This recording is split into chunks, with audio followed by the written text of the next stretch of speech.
I, your brother Elijah, St. John, John the Baptist, and I'm back, family. And Nation of Islam will never talk about this because here's proof of the Trinity.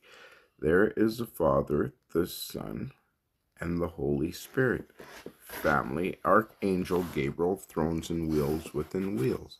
Islam is false. There are many evidences to show that Islam is true. One of them is just a basic belief system in the theology, which is believing and worshiping in one God. One quick way to test whether a Muslim takes this argument seriously, say, okay, Mirza Ghulam Ahmed said there's one God, you believe in him? Or you can make it very simple, say, okay, I say right now, I'm saying that there's only one God and we have to worship one God alone, and I'm his prophet. Are you going to believe me? And the response is going to be, of course we don't believe you, because that would contradict Muhammad. Is aha! So proclaiming belief in one God is not the criterion. Muhammad is somehow the criterion. And if someone else claimed, I'm a prophet because I'm saying there's one God, not only would you not believe that man as a prophet just because he says there's one God, you would not consider it any evidence whatsoever. In other words, if I said, hey, I'm a true prophet right now, I'm a true prophet and I say there's one God, we all need to worship that one God. How much evidence would Muhammad Hijab, Ali Dawah, any of these guys think that that is for me being a prophet? The answer is absolutely none.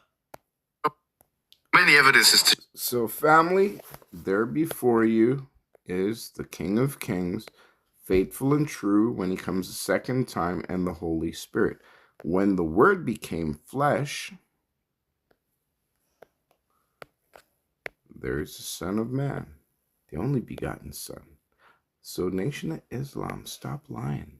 I lie.